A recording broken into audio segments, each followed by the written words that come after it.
Welcome to our channel English Avenue.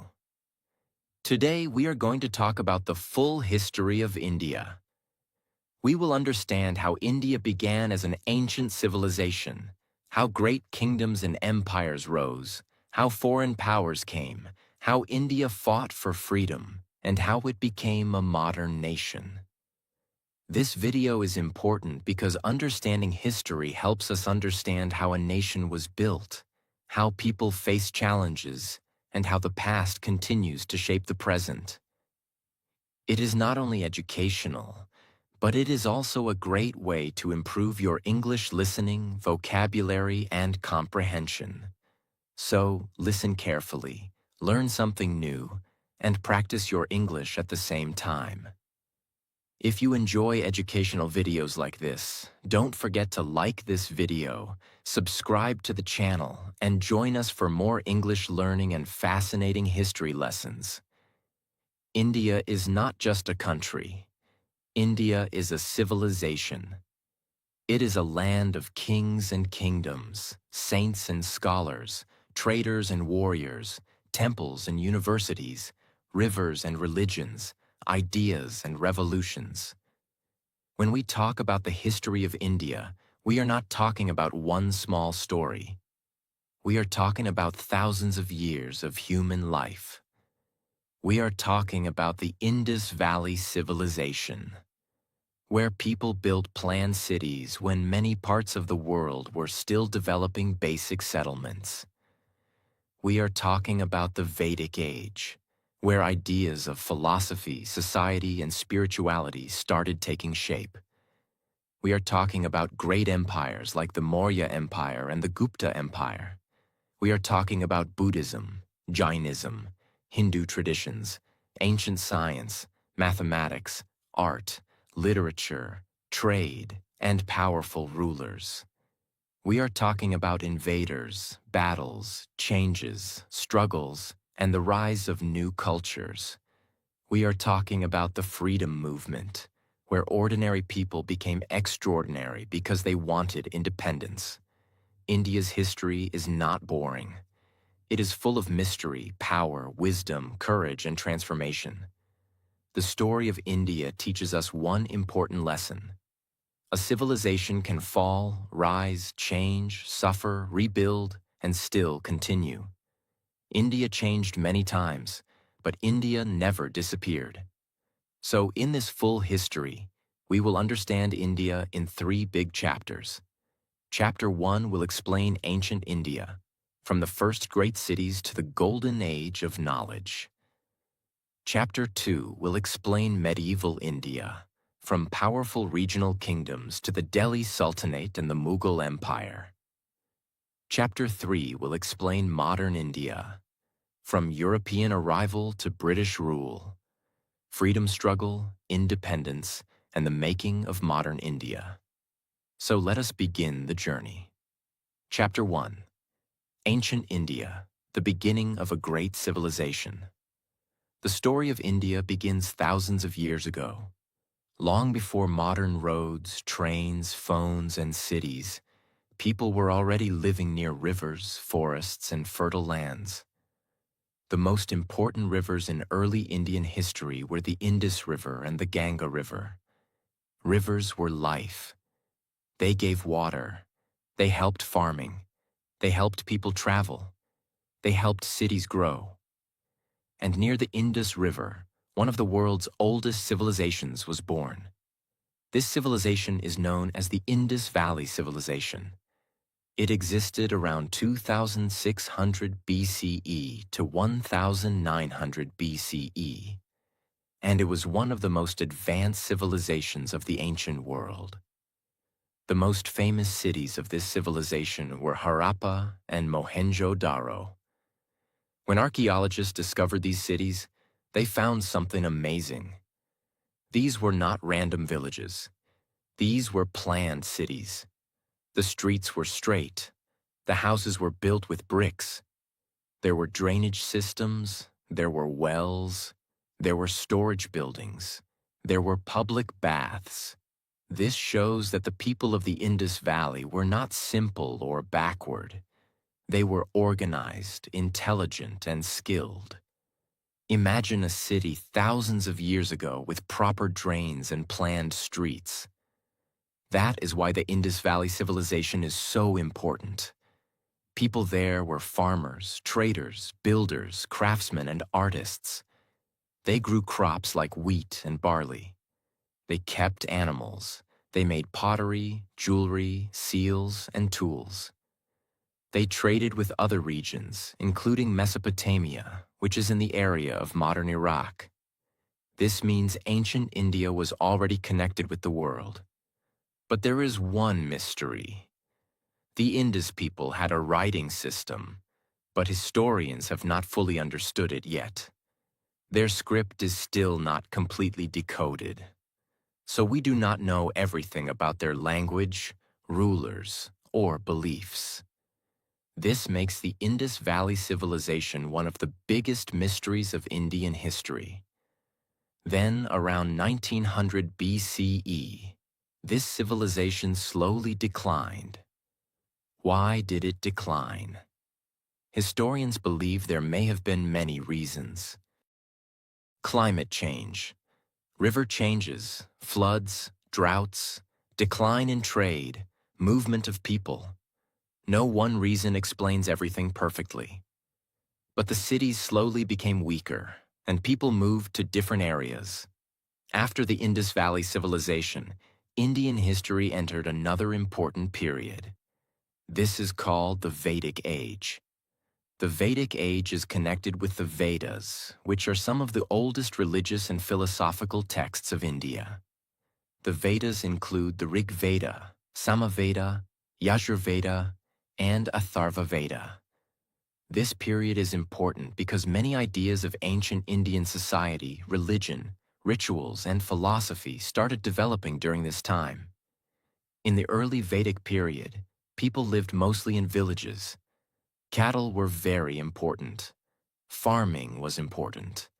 Society was organized around families and tribes. Over time, people moved toward the Ganga plains and agriculture became stronger. Iron tools helped farming. Settlements became bigger. Small tribes slowly turned into kingdoms. This change was very important because India was moving from village life toward organized states and kingdoms. During this period, many social and religious ideas developed. The Sanskrit language became important. The idea of dharma started becoming meaningful. Rituals and sacrifices were common. But later, people also started asking deeper questions. Who am I? What is the purpose of life? What happens after death? What is truth? What is the soul? These deep questions gave birth to the Upanishads. The Upanishads focused more on knowledge, meditation, self-realization, and the deeper meaning of life. This shows something beautiful about ancient India. India was not only building cities and kingdoms. India was also building ideas. Then came another powerful stage in Indian history. Around the 6th century BCE, many large kingdoms and republics appeared in northern India. These were called the Mahajanapadas. There were 16 major Mahajanapadas. Some of the most famous were Magadha, Kosala, Vatsa, and Avanti. Among them, Magadha became the most powerful. Why was Magadha powerful? It had fertile land. It had iron resources. It had strong rulers. It had a good location for trade and control. This period was also important because two great spiritual movements began during this time: Buddhism and Jainism. Both challenged some existing social and religious practices and gave people new ways to think about life, suffering, nonviolence, discipline, and self-control. Jainism is connected with Mahavira. Mahavira taught nonviolence, truth, non-attachment, and self-discipline. Buddhism is connected with Gautama Buddha. Buddha was born as Siddhartha Gautama. He was a prince, but he saw suffering in the world. He saw old age, sickness, and death. He wanted to understand why humans suffer and how they could become free from suffering. After deep meditation, he attained enlightenment. He taught the Four Noble Truths and the Eightfold Path. His message was simple but powerful. Life has suffering. Suffering has a cause. Suffering can end. There is a path to end suffering. Buddhism spread across India and later to many parts of Asia. This shows that ancient India was not only a place of kings, it was also a place of teachers who changed the thinking of millions. Now let us move to one of the greatest empires of ancient India, the Maurya Empire. The Maurya Empire was founded by Chandragupta Maurya around 322 BCE. This was one of the first large empires in Indian history. Chandragupta Maurya was a powerful ruler, and his rise is connected with Chanakya, also known as Kautilya. Chanakya was a brilliant teacher, strategist, and political thinker. He helped Chandragupta build a strong empire. The Maurya Empire had a powerful administration, army, taxation system, and network of officials. Its capital was Pataliputra, near modern Patna. Chandragupta created a strong foundation, but the most famous Mauryan ruler was Ashoka. Ashoka first expanded the empire through war, but one war changed his life forever: the Kalinga War. The Kalinga War was extremely violent. Many people died. Many families suffered. After seeing the destruction, Ashoka felt deep regret. This was one of the most emotional turning points in Indian history. Ashoka decided to move away from violent conquest and follow the path of Dhamma. He supported Buddhism and spread messages of peace, kindness, respect, and moral living. He sent messages through inscriptions on pillars and rocks. He also supported the spread of Buddhism outside India. Ashoka is remembered not only as a conqueror, but as a ruler who changed after seeing the pain of war. That is what makes him special. He showed that real greatness is not only in winning battles. Real greatness is also in changing your heart. After Ashoka, the Maurya Empire slowly became weak and eventually declined. But Indian history did not stop. Many regional kingdoms rose in different parts of India. In the northwest, foreign groups like the Indo-Greeks, Shakas, Parthians, and Kushans entered and ruled different areas. The Kushan ruler Kanishka became famous for supporting Buddhism and trade. During this time, India was connected with Central Asia, China, and the Roman world through trade routes. Indian goods like spices, textiles, and precious stones were valued in many places. India was becoming a major center of trade and culture. Then came the Gupta Empire, often called the Golden Age of ancient India. The Gupta Empire began around the 4th century CE. Important Gupta rulers included Chandragupta I, Samudragupta, and Chandragupta II. The Gupta period is famous for achievements in art, literature, science, mathematics, astronomy, and culture. This was a time when knowledge flourished. One of the greatest achievements of ancient India was in mathematics. The concept of zero became one of India's most important contributions to the world. Without zero, modern mathematics, science, computers, and technology would be impossible. Indian mathematicians also worked on numbers, calculations, and astronomy. Aryabhata, one of India's great mathematicians and astronomers, explained important ideas about the Earth, planets, and calculations. Literature also became powerful. Kalidasa, one of the greatest Sanskrit poets and playwrights, wrote beautiful works during this period. Art and sculpture developed. Temples became more important. Education also had a strong place in ancient India. Universities like Nalanda later became famous centers of learning, attracting students from different regions. The Gupta age shows that power is not only about armies. A civilization becomes great when it produces knowledge, art, ideas, and wisdom. But like all empires, the Gupta Empire also declined.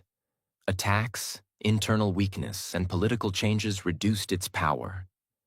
After the Gupta period, India again became divided into many regional kingdoms. In northern India, Harsha became an important ruler in the 7th century CE. In southern India, powerful kingdoms like the Cholas, Cheras, and Pandyas developed over time. The south played a huge role in trade, temples, art, literature, and sea connections. The Cholas later became especially famous for their naval power, temple architecture, and influence in Southeast Asia. This is important to understand. India's history was never only about North India. South India, East India, West India, and Central India all had their own powerful stories. Different languages grew. Different styles of art developed. Different kingdoms rose. Different traditions continued. That is why India became so diverse. Ancient India was not one simple story. It was many stories together. It was the story of cities like Harappa and Mohenjo-daro. It was the story of the Vedas and Upanishads. It was the story of Buddha and Mahavira. It was the story of Chandragupta and Chanakya. It was the story of Ashoka and his change after war. It was the story of mathematics, zero, astronomy, Sanskrit literature, temples, trade, and learning. It was the story of a civilization that kept growing, changing, and creating. And the most powerful lesson from ancient India is this: a great civilization is not built only with weapons. It is built with knowledge. It is built with ideas. It is built with discipline. It is built with culture. It is built with questions. It is built with courage. Ancient India gave the world many things. It gave spiritual ideas. It gave philosophical thinking. It gave mathematics. It gave literature. It gave trade connections. It gave examples of powerful rulers and wise teachers. And this was only the beginning, because after ancient India, a new chapter would begin. New kingdoms would rise. New religions and cultures would interact. New invaders would come. New rulers would build new cities. India would enter the medieval period. And that story is full of power, conflict, art, architecture, courage, and change. Chapter 2. Medieval India, the Age of Kingdoms, Empires, Faith, Art, and Power. After the ancient period, India entered a new phase. This phase is called Medieval India. Medieval India was not a quiet time. It was a time of powerful kings, new religions, great battles, beautiful temples, strong forts, rich trade, amazing art, and changing culture. India was not ruled by one single power all the time. Different parts of India had different rulers. North India had its own kingdoms. South India had its own powerful dynasties. East and West India had their own stories. This is why Indian history is so rich. It is not one straight road. It is like a huge river with many branches.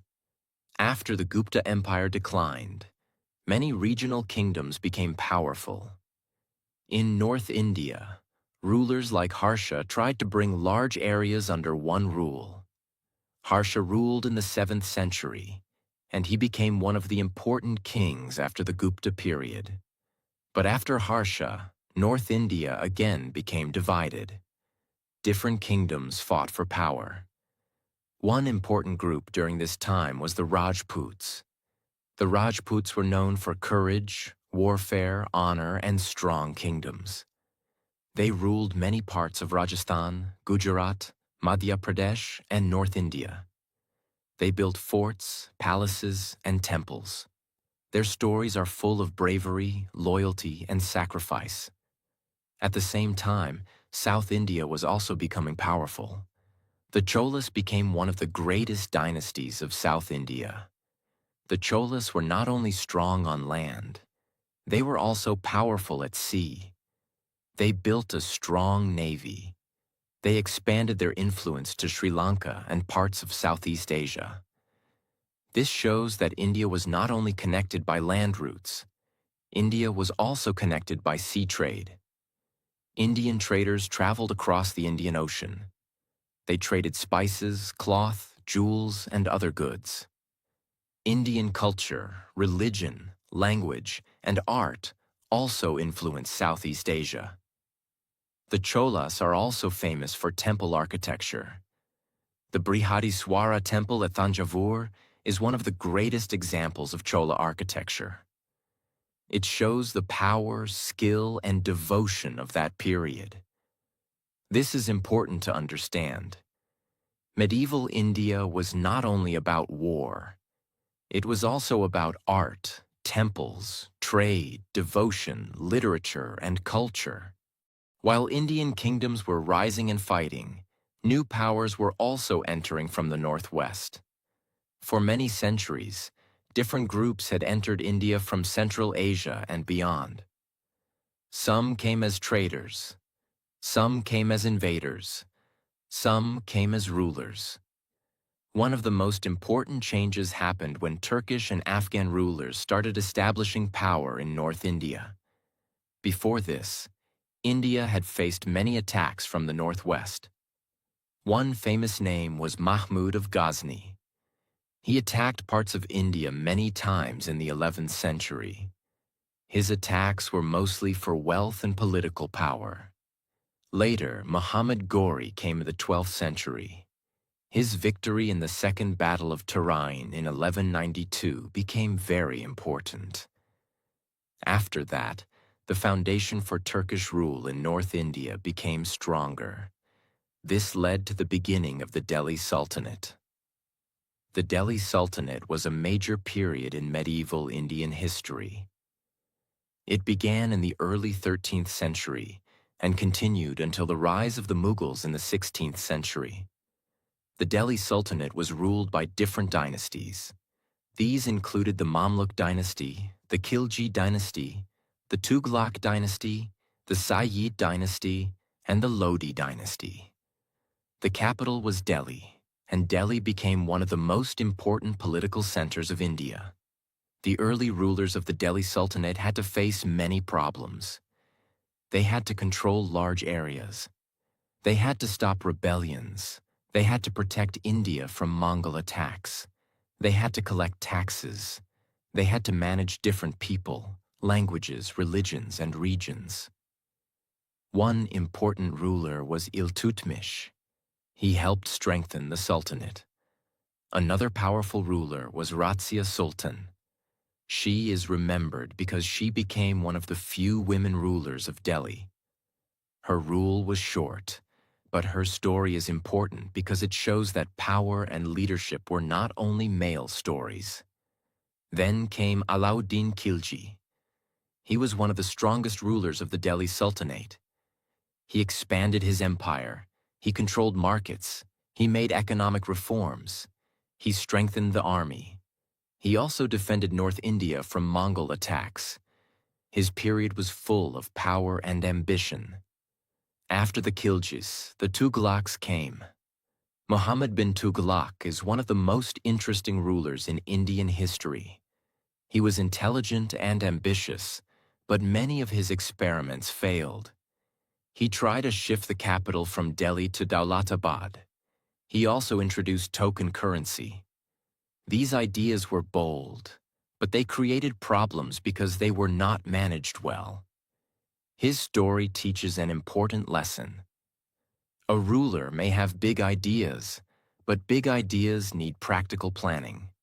During the Delhi Sultanate, Indian culture changed in many ways. New styles of architecture appeared. Arches, domes, minarets, and new building techniques became common. Persian language became important in administration and culture. Indian and Persian traditions started interacting. Music, poetry, clothing, food, and art slowly changed. This was not a simple story of one culture replacing another. It was a story of mixing, conflict, adaptation, and creation. At the same time, religious and spiritual movements became very powerful. Two important movements were the Bhakti movement and the Sufi tradition. The Bhakti movement focused on personal devotion to God. Bhakti saints often taught that true devotion is more important than caste, rituals, or social status.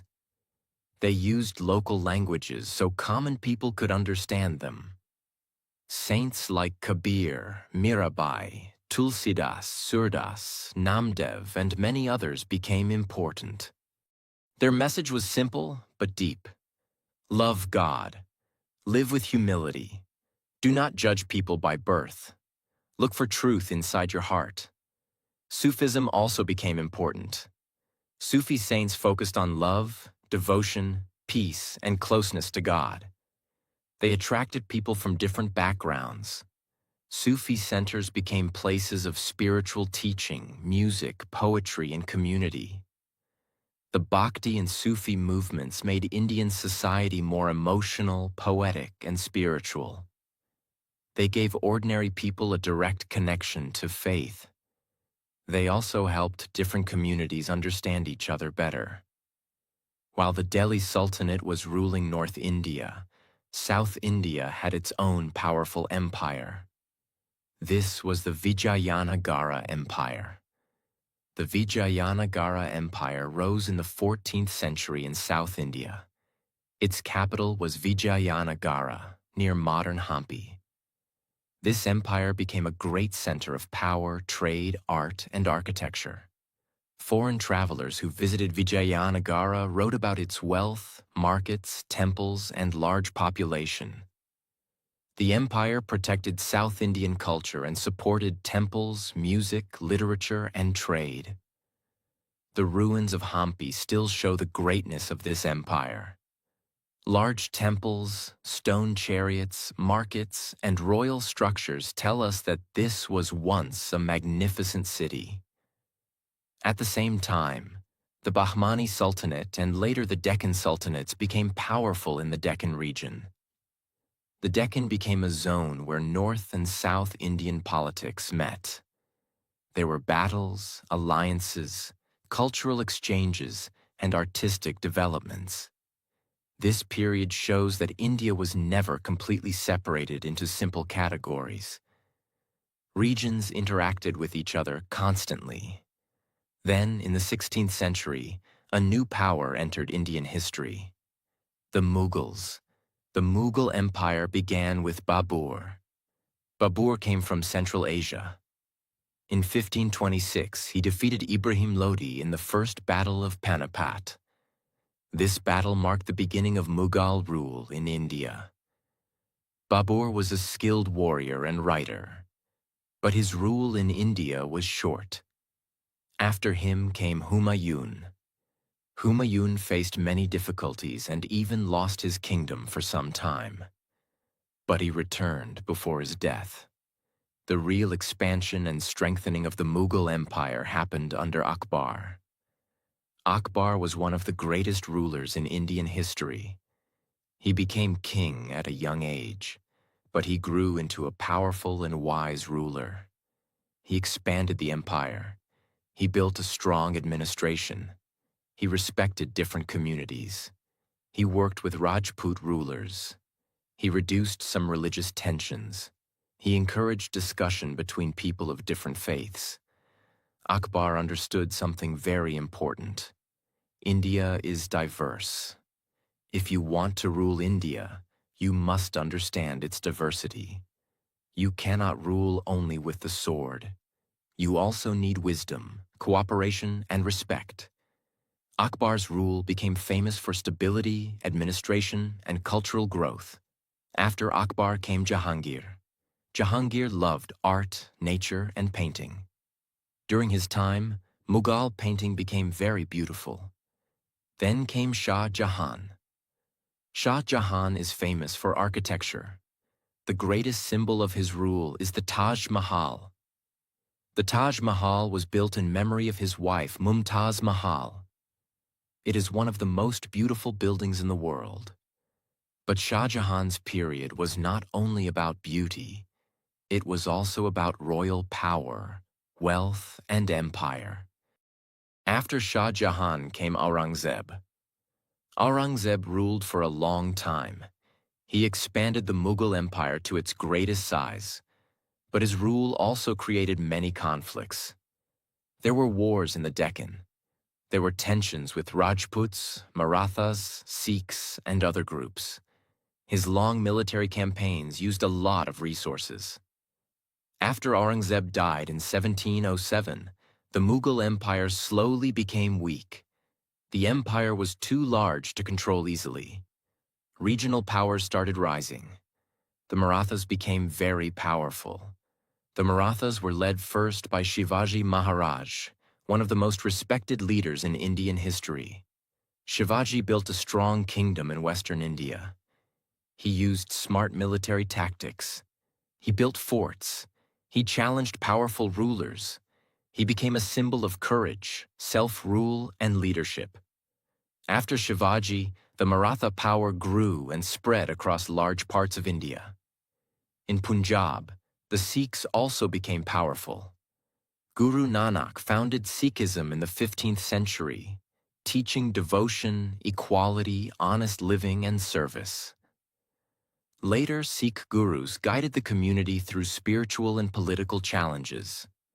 Guru Gobind Singh created the Khalsa in 1699, giving the Sikh community a strong identity and spirit of courage. In the 18th and early 19th centuries, Maharaja Ranjit Singh built a powerful Sikh empire in Punjab. In Bengal, Awadh, Hyderabad, Mysore, and other regions, strong local powers also developed. Mysore became important under Hyder Ali and Tipu Sultan. Tipu Sultan fought against the British and tried to strengthen his kingdom. By this time, a new kind of power was entering India: European trading companies. The Portuguese came first by sea. Then the Dutch, the French, and the British came. At first, they came for trade. They wanted spices, textiles, and other goods. India was rich in handmade cloth, spices, and trade goods. Indian textiles were famous around the world. But slowly, trade turned into politics. The British East India Company became more powerful. It was not a normal company like companies today. It had armies. It fought battles. It made alliances. It collected taxes. It slowly became a political power. This was the beginning of the next major chapter. Medieval India was ending. Modern India was beginning. The most important lesson from medieval India is this: India changed again and again, but it kept absorbing, adapting, and creating. Different rulers came, different cultures met, different religions interacted, different languages grew, architecture changed, music changed, food changed, clothing changed, literature changed, but India continued. Medieval India gave us great forts, temples, mosques, tombs, poetry, music, saints, warriors, cities, and empires. It was a time of conflict, but also creativity. It was a time of battles, but also beauty. It was a time of power, but also devotion. And by the end of this period, India was standing at a turning point. A trading company from a small island country was about to become the ruler of a huge civilization. This would change India forever. Chapter 3: Modern India, from company rule to freedom and the making of a nation. Modern Indian history begins with a major change. Foreign traders slowly became rulers. The British East India Company came to India for trade. At first, it wanted profit. It wanted Indian spices, textiles, tea, and other goods. But over time, the company realized that political power could make trade easier and more profitable. The turning point came in 1757. This was the Battle of Plassey. In this battle, the British East India Company defeated the Nawab of Bengal, Siraj-ud-Dowlah. Robert Clive played a major role in this victory. This battle was important because Bengal was one of the richest regions of India. After this, the company became very powerful in Bengal. In 1764, the Battle of Buxar made the company even stronger. After this, the British got the right to collect revenue from Bengal, Bihar, and Orissa. This gave them money, power, and control. Now the company was no longer just a trader. It was becoming a ruler. Slowly, the British expanded across India. They used wars. They used treaties. They used alliances. They used clever political methods. They fought Mysore. They fought the Marathas. They fought the Sikhs. They made agreements with princely states. They used policies like the doctrine of lapse, where they took control of kingdoms if there was no natural male heir. Many Indian rulers lost power. Many farmers suffered under heavy taxes. Indian industries, especially traditional textile industries, were badly affected. British economic policies were made mainly to benefit Britain. Raw materials were taken from India. British manufactured goods were sold in India. This damaged many Indian artisans and workers. India, which had once been famous for its rich trade and industries, slowly became a source of raw material and a market for British products. But British rule also brought new changes. Railways were built. The telegraph was introduced. Modern education spread. English education created a new educated class. New laws and administration systems appeared. Printing presses, newspapers, and new ideas started spreading. This created a strange situation. British rule exploited India, but some modern tools also helped Indians communicate, organize, and question British power. English education introduced Indians to ideas like liberty, equality, democracy, rights, and nationalism. Indian thinkers began asking, if these ideas are good for Europe, why not for India? This question became powerful. But before the national movement grew, India saw a huge revolt. The Revolt of 1857. This revolt began among Indian soldiers in the British Army, but it spread to many areas. There were many reasons. Indian soldiers were unhappy. Kings and nobles were angry because they had lost power. Farmers suffered under taxes. People were upset with British interference in society and religion.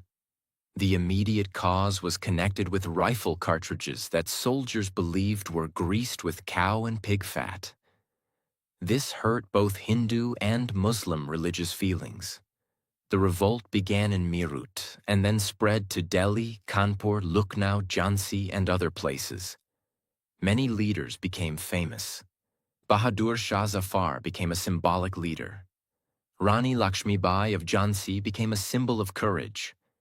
Tatiya Tope, Nana Sahib, Begum Hazrat Mahal, and many others played important roles. The revolt was eventually defeated by the British. But it shook British rule deeply. After 1857, the British Crown took direct control of India from the East India Company in 1858. This was the beginning of the British Raj. The British became more careful, but also more controlling. They reorganized the army. They strengthened administration. They tried to divide Indian communities to maintain power. But the spirit of resistance did not die. In the late 19th century, educated Indians started organizing politically. In 1885, the Indian National Congress was formed. In the beginning, Congress leaders were moderate. They asked for reforms. They wanted more Indian participation in government. They believed in petitions, discussions, and legal methods. Leaders like Dadabhai Naoroji, Gopal Krishna Gokhale, and others explained how British rule was draining India's wealth. Dadabhai Naoroji gave the idea of the drain of wealth. This helped Indians understand that poverty in India was connected to British economic policies. Then a stronger nationalist feeling grew. Leaders like Bal Gangadhar Tilak, Bipin Chandra Pal, and Lala Lajpat Rai wanted more direct action. Tilak famously said that freedom is his birthright. The partition of Bengal in 1905 increased nationalist anger. The Swadeshi movement began. People boycotted British goods and supported Indian goods. This was not only an economic movement, it was a movement of self-respect. Indians started saying, "We can make our own future. We can stand on our own feet." In 1915, Mahatma Gandhi returned to India from South Africa. His arrival changed the freedom movement. Gandhi understood ordinary people. He knew that India's freedom could not be won only by educated elites. Farmers, workers, women, students, and common people had to be part of the movement. Gandhi used the methods of nonviolence and satyagraha.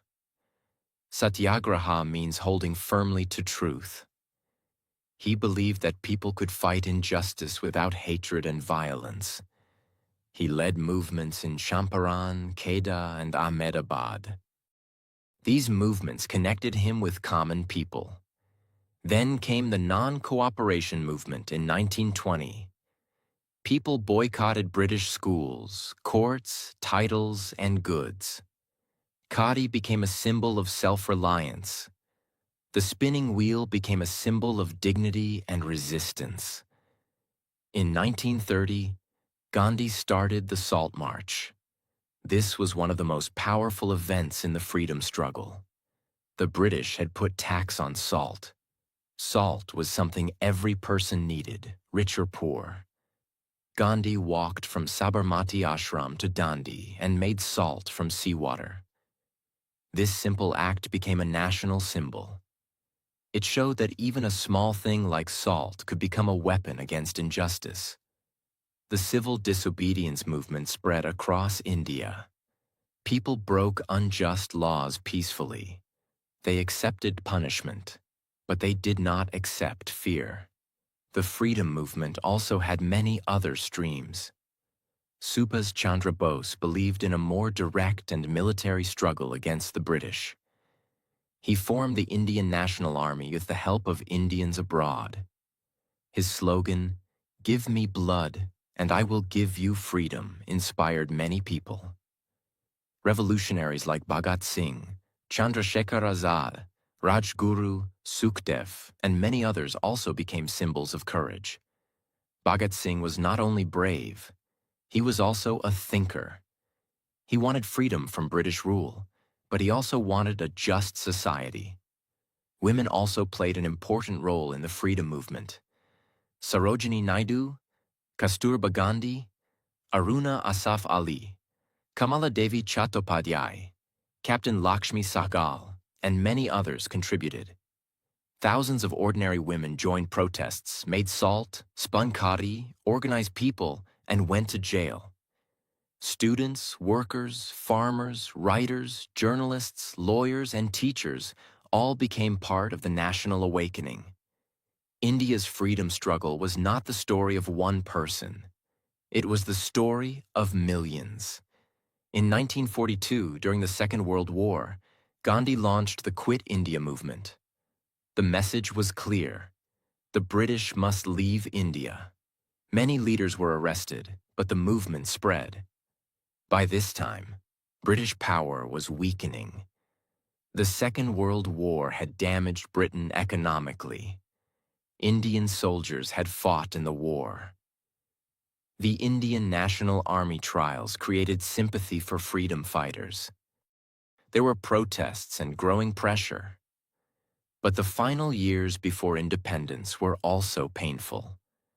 Differences between the Indian National Congress and the Muslim League increased. The Muslim League, led by Muhammad Ali Jinnah, demanded a separate nation for Muslims. Communal tensions grew. Finally, India was partitioned.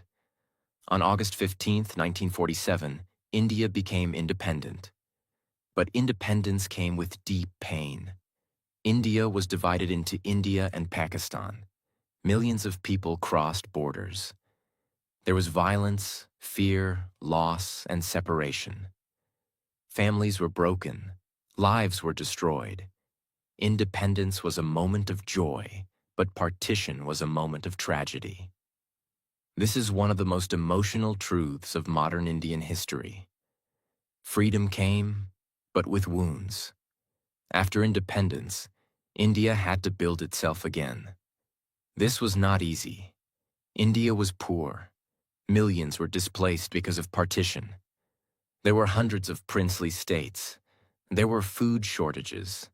There were social divisions. There were questions about language, democracy, economy, and national unity. One of the greatest tasks was integrating princely states into India. Sardar Vallabhbhai Patel played a major role in this. He is remembered as the Iron Man of India. With diplomacy, firmness, and leadership, most princely states joined India. Then India created its constitution. The Constitution of India was adopted on 26 November 1949 and came into effect on 26 January 1950. India became a republic. Dr. B.R. Ambedkar played a major role as chairman of the drafting committee.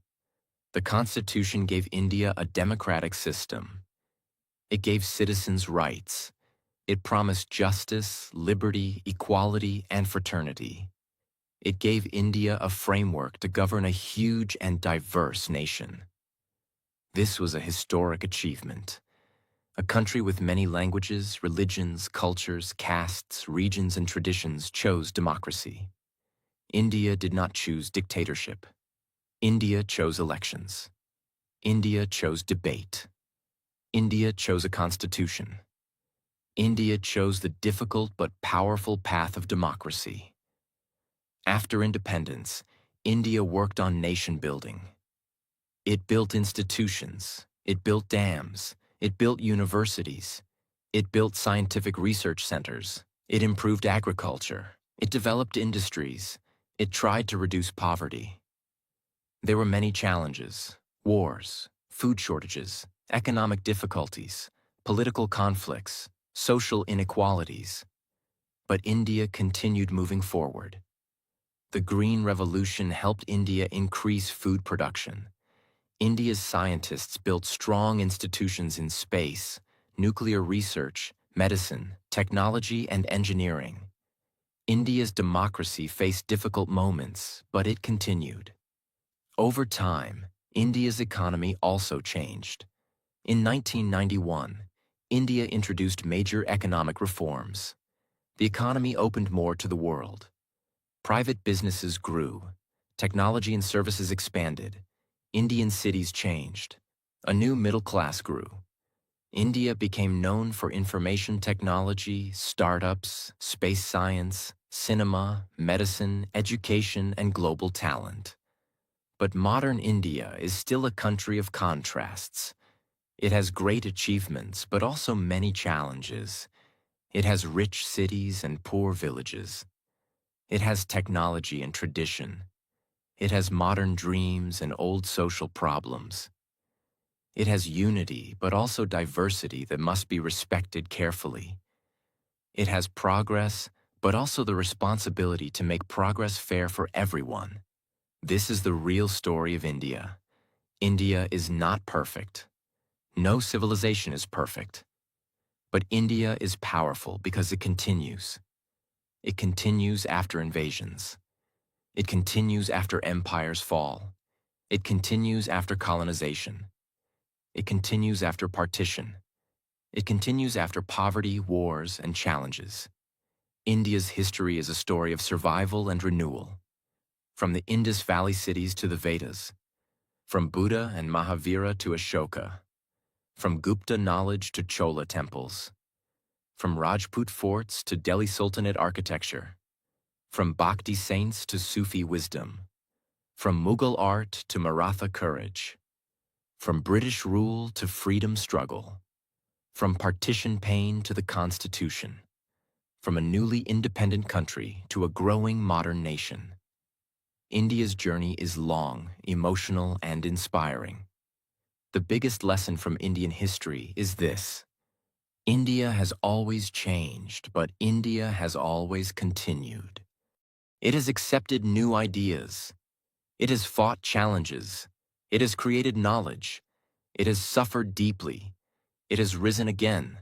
It has given the world mathematics, spirituality, philosophy, literature, art, yoga, democratic energy, and countless examples of courage.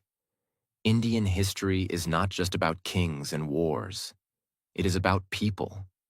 Farmers who worked the land, teachers who shared knowledge, saints who spread wisdom, workers who built cities, artists who created beauty, women who showed courage, freedom fighters who sacrificed everything, ordinary people who kept the civilization alive. That is why the history of India is not boring. It is the story of a civilization that refused to disappear. It is the story of a nation that fell many times but rose again. It is the story of a people who carried memory, culture, hope, and courage across thousands of years. And the story is still continuing.